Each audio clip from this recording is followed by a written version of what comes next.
আসসালামু আলাইকুম। আপনারা দেখতে পাচ্ছেন এটি একটি ফুরুষ ফুলের গাছ। কিভাবে ফুরুষ ফুলের যত্ন করবেন সে সম্পর্কে আজকের ভিডিওতে আলোচনা করব। ভিডিওটি না টেনে শেষ পর্যন্ত দেখতে থাকুন, আশা করি উপকারে আসবে। আমাদের দেশের আবহাওয়ায় সাধারণত বেগুনি, মেরুন ও সাদা রঙের ফুরুষ ফুল গাছ দেখতে পাওয়া যায়। ফুরুষ ফুল গাছে তেমন যত্নের প্রয়োজন হয় না। ফুরুষ ফুল গাছ সম্পর্কে আজকে 3টি টিপস শেয়ার করব। এই 3টি টিপস ফলো করলে আপনাদের ফুরুষ ফুল গাছের চেহারা অনেক সুন্দর হয়ে যাবে। টিপস 1, ফুরুষ ফুল গাছে প্রচুর পরিমাণে পানির প্রয়োজন হয়। আমি আমার এই গাছটিতে প্রতিদিন 2 বেলা পানি দিই। টিপস 2, ফুরুষ ফুল গাছটিকে সম্পূর্ণ রোদে রাখতে হবে। ফুরুষ ফুল গাছ যদি রোদে না রাখেন তাহলে ফুরুষ ফুল গাছে ফুল আসবে না। টিপস 3, ফুরুষ ফুল গাছে মাসে একবার বা 15 দিনে একবার খাবার হিসেবে তরল জৈব সার দিয়ে থাকি। আপনারাও তরল জৈব সার দিবেন।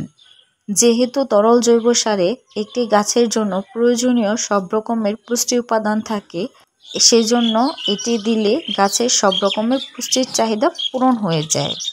আপনারা চাইলে তরল জৈব সারের পরিবর্তে চাল ধোয়া পানি বা ডাল ধোয়া পানিও গাছটিতে ব্যবহার করতে পারেন।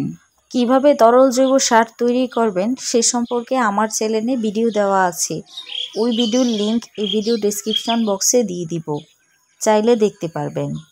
এখন আলোচনা করব কিভাবে ফুরুষ ফুল গাছটির জন্য আমি মাটি রেডি করেছি। ফুরুষ ফুল গাছের মাটি তৈরির ক্ষেত্রে আমি মাটির সঙ্গে পুরানো গোবর সার ও ডিমের খোসা ও চায়ের পাতি ব্যবহার করেছি।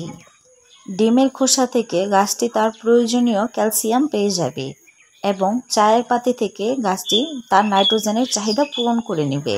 এইভাবে মাটি তৈরি করলে আশা করি আপনার গাছটিতে অনেক ভালো ফুল আসবে।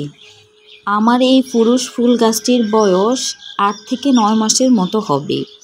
এখনও পর্যন্ত কোনো রকমের রোগ পোকার আক্রমণ গাছটিতে লক্ষ্য করিনি। শীতকালে গাছটিতে কোনো রকমের ফুল ও পাতা থাকে না, সেজন্য ভয় পাবেন না। শীতের শেষে বসন্তের শুরুতেই গাছটিতে আবার নতুন কুঁড়িসহ পাতা চলে আসবে। ফুরুষ ফুল গাছটিতে ফুলগুলো থোকায় থোকায় হওয়ায় এই গাছটির সৌন্দর্য বহুগুণে বেড়ে যায়। আপনারাও আপনাদের ছাদ বাগানে যে কোনো কালারের একটি ফুরুষ ফুল গাছ রাখতে পারেন। এটি যে কোনো মানুষকে অনেক দূর থেকেও আকর্ষণ করবে। আশা করি এই ফুলের সৌন্দর্যে আপনি মুগ্ধ হতে বাধ্য হবেন। আমার কালেকশনে এই একটি ভ্যারাইটিরই ফুরুষ ফুল গাছ আছে, কিন্তু আমার ইচ্ছা আছে বেগুনি ও সাদা কালারের ফুরুষ ফুল রাখারও। এই ফুরুষ ফুল গাছটিতে এখনও সবগুলি কলি থেকে ফুরুষ ফুল ফুটেনি। 2 দিন পর যখন সবগুলি কলি থেকে ফুরুষ ফুল ফুটেছে তখন দেখতে এটিকে অনেক সুন্দর লাগছে। বৃষ্টি হওয়ার কারণে অনেকগুলো ফুল ঝরে গেছে এবং বাকি যেগুলি আছে সেগুলো বৃষ্টির পানি পেয়ে নষ্ট হয়ে যাচ্ছে। ছাদ বাগান সম্পর্কিত আপনাদের যে কোনো প্রশ্ন থাকলে অবশ্যই কমেন্ট বক্সে কমেন্ট করবেন। আমি সবার প্রশ্নের উত্তর দেওয়ার চেষ্টা করি। আজকের ভিডিওটি ভালো লাগলে অবশ্যই আমার চ্যানেলটিকে সাবস্ক্রাইব করে এবং এই ভিডিওটিতে একটি লাইক দিয়ে আমার পাশেই থাকবেন। আসসালামু আলাইকুম।